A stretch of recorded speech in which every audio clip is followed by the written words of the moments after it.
morning, everybody. Happy Art Day. I hope you're doing good and you're looking forward to a lovely week full of artwork and creativity. Today I'm having a painting that I got as a commission. This is a lovely grandpa of a person who commissioned this painting with me, and I started off by sketching out the grandpa himself and putting some permanent ink on top of it just as outlines in kind of a sketchy way, very rough line work, not as flowy as I do have it with some other kind of artwork, mostly more cartoonish paintings, but I thought the little more scruff kind of line work would fit the character of the grandpa a little more. What I do when I take commissions with portraits of people, I also ask a couple of questions about the personality of the person that I'm painting, so that I can decide what kind of line work and things I do with a certain painting. So this is a painting on watercolor paper, and it's actually mixed media. So I'm starting off with the Caran d'Ache Neocolor 2. They're a water-soluble crayon, and it is watercolor in the end, but just the way the watercolor is presented or how it is put together in tins and pots and whatever is a little different, and I'm switching between brands too. So I'm starting off with the skin tones of the Caran d'Ache. I really like them for skin tones. There's a couple of companies that I do just prefer when it comes to skin tones, and that is Caran d'Ache Neocolor 2. They have lovely colors in their set, and the Faber-Castell Albrecht Dürer pencils. They also have very lovely skin tones when it comes to Caucasian people. Talking, it's early in the morning. It's not even 9 a.m. that I'm working. So yeah, that's what I started off with, but I will switch to the Schmincke watercolors in a short while. So I started off with just the facial part and anything that is skin tone, so you can see the hand is painted too. And I did get a reference photo from the commission giver, and I've been loosely following the photo when it came to shading. So I added a little bit of myself, like the shadow on the right hand side of the face, for example.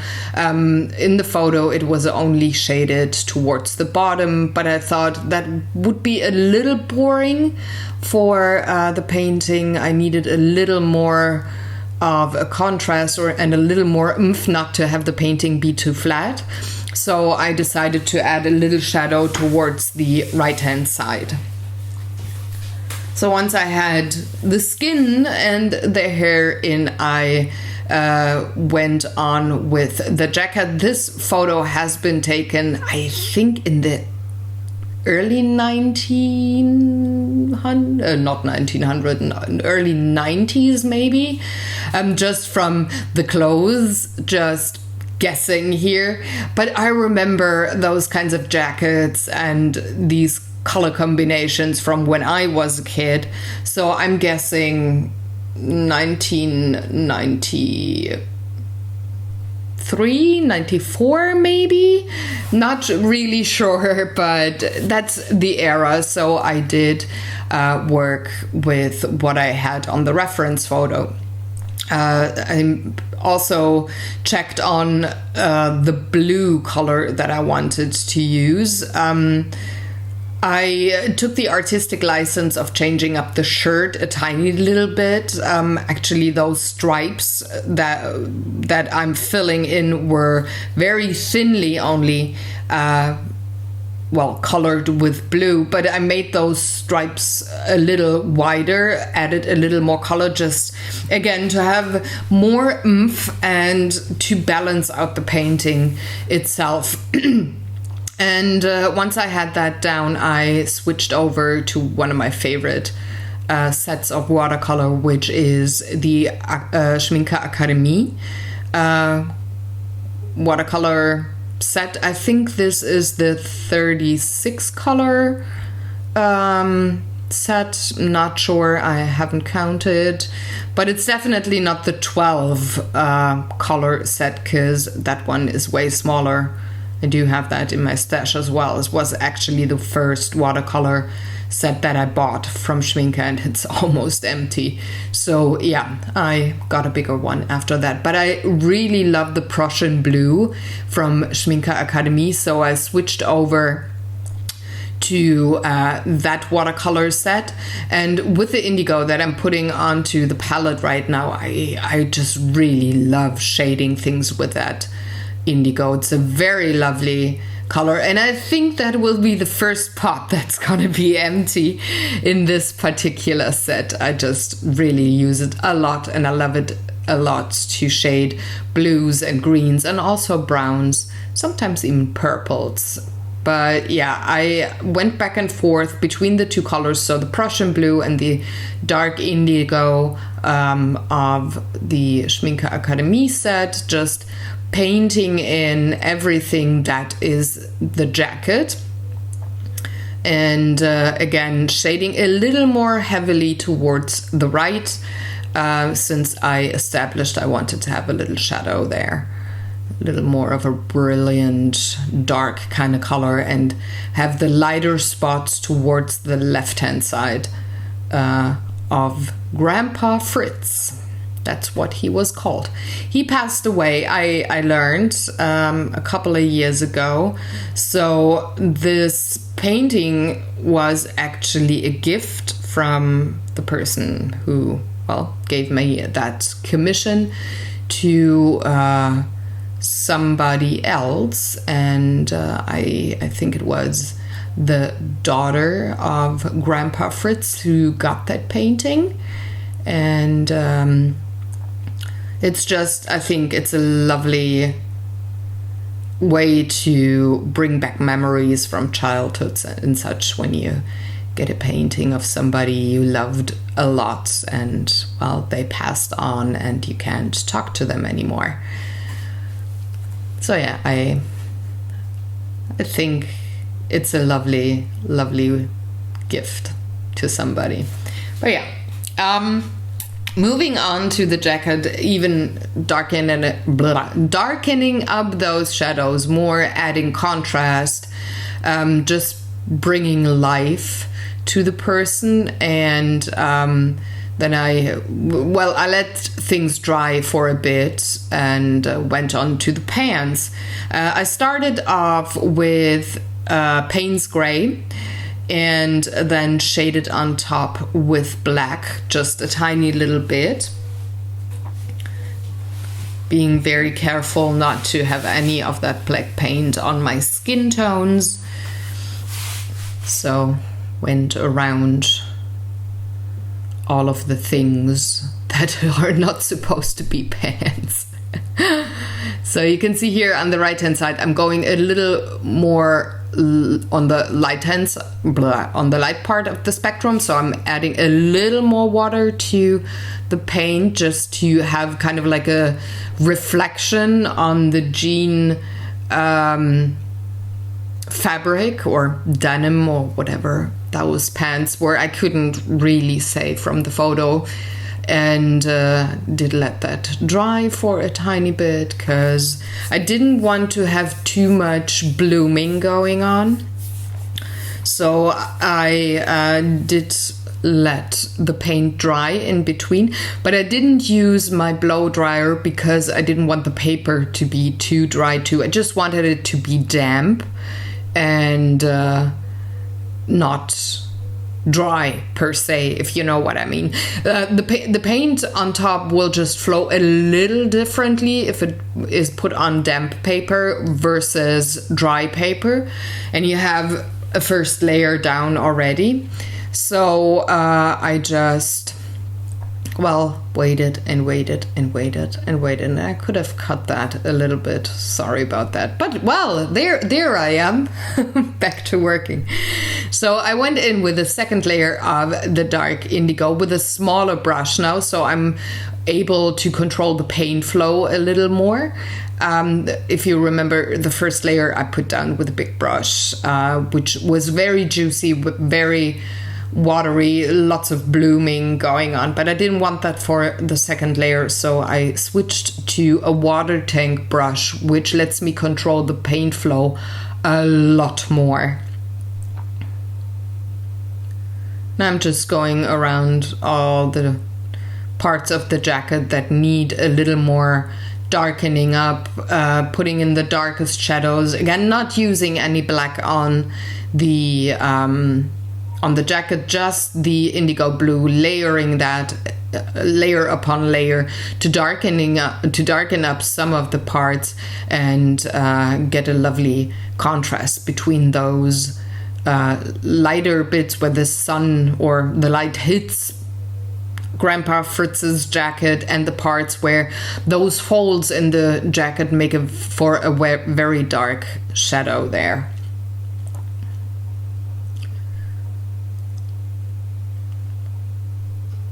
And again, waiting a tiny little bit. I think I went to the loo there and forgot to cut that bit. I'm sorry about that. By the way, the painting took me about 1.5 hours. Not the sketching beforehand. That took me 2.5, almost 3 hours. But only painting, only the part of the video here with the watercolor and such took me about 1.5 hours. And I had to go to the loo in between because, yeah, that's what you gotta do if you're a human being and not a Cylon, I guess. So back to painting. I'm, again, still darkening up and adding contrast, just adding layers upon layers of that lovely indigo blue to get contrast and create depth in the painting. As you can see, by adding more layers of paint, the picture or the painting itself is way less flat. It seems like the jacket is popping out of the picture right now in comparison to everything else, say the pants, for example, or the bench in the background. And I even added, as you can see, a little more shadow on the skin tone, on the skin, not the skin tone. Then I went on with black this time and a little bit of Payne's Gray that I still had on my palette. I went on and shaded the pants, and you can see there's a difference between the black and the Payne's Gray. That's why I like to use Payne's Gray first on black stuff and then shaded with black watercolor on top. It's a very subtle kind of shadow, but it does work very well. So this is something I prefer to do, to not have something look too flat from the start. Black is a very tricky color to work with in painting, especially watercolor painting. But watered down a lot, like immensely. You can see it looks almost gray, and I can paint the shoes with gray and black with more of a juicy brush. And then I went on to the background, the bench that Grandpa Fritz is sitting on. I used a very cool brown because I like that in combo with the warm blues and the rather cool greens and skin tones and such. And I'm planning to put in a little bit of olivey green as grass and plants and such around the focal point. So I like putting in cool shades of brown in these cases, just to have quite the heavy contrast and to stay with colors that move into the background automatically. So a warm brown, say a burnt sienna, would pop into the foreground. It's quite a warm shade, it's quite reddish, and that would move into the foreground more and not stay in the background as that cool brown. I think it's called sepia. It wouldn't stay as much in the back as the cool brown does. So me wanting to have Grandpa Fritz being in the foreground and everything else be just backdrop, of course I opted for the cooler version of brown to just have that be consistent and just look a little more sophisticated, maybe, if you know what I mean. It just looks a little more harmonic. I cleaned out my palette in between because I had a lot of blues and blacks and browns in my water and on my palette. So I took a paper towel to my palette, just cleaned it off, and also got a new pot of clean water because I didn't want to have any paint spilling from the old water onto the paper here. I wanted very crisp and bright greens in the background. So you can see I'm starting off with the olive green here. I had wet my paper beforehand just to help the paint to flow and feather out towards the edges, because I'm not gonna paint the whole page, the whole background. It's just like you're zoomed in almost into a painting, and there's like this fuzzy edge.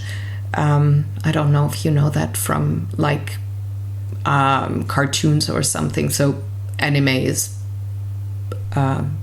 film world, you know? So I wanted to accomplish that on the painting, and that's why I watered down my paper heavily beforehand. It really helps. You can see even now that I'm putting down more water on the lower part and then pull the paint, it feathers out really nicely and makes for a very natural edge. I don't have to overwork it or work it a lot at all. The paint does its job, it flows, and the water helps, so I can create lovely shapes there, and also just a gradient look from where I put the paint in and where the paint flows, so it gets lighter automatically with more water. And that's just a lovely technique I like to use again and again and again, especially with backdrops for portraits. I added a little of the indigo to the part beneath the feet of Grandpa and also underneath the bench, because there's a natural shadow cast. And I'm also darkening up that stone part of the bench once more. I added a little bit of grass along the stone part, that boulder there of the bench, to have a natural transition between the grass and the bench itself and not have like a harsh line. So then I just added a little more of the olive green here and there, darkened some things up to imply that he's sitting like on grass on a meadow, but there's also maybe like greenery in the background, bushes and such, but they're way further away, so they're lighter, of course. Darkening up some of the bits and pieces, adding a little more shadow here and there. And then I actually just added some gel pen and a little marker on the eyes, signed my painting, and Grandpa Fritz was done. So he's getting in his pupils and a little reflection on the eyes, and then I'm done. Oh yeah, I did darken up some of the lines on the face because light watercolor seems to fog up some of the dark lines, so I added them back in to just have crisp outlines. But that's my painting for today. I hope you enjoyed. If you have any questions or comments, please leave them in the comment section below. The blog post with the paints and HD photo is up, so you can check out my webpage pinselgeschichten.de, and I'm gonna see you in 2 weeks with a new painting, and it's more commissions. Bye!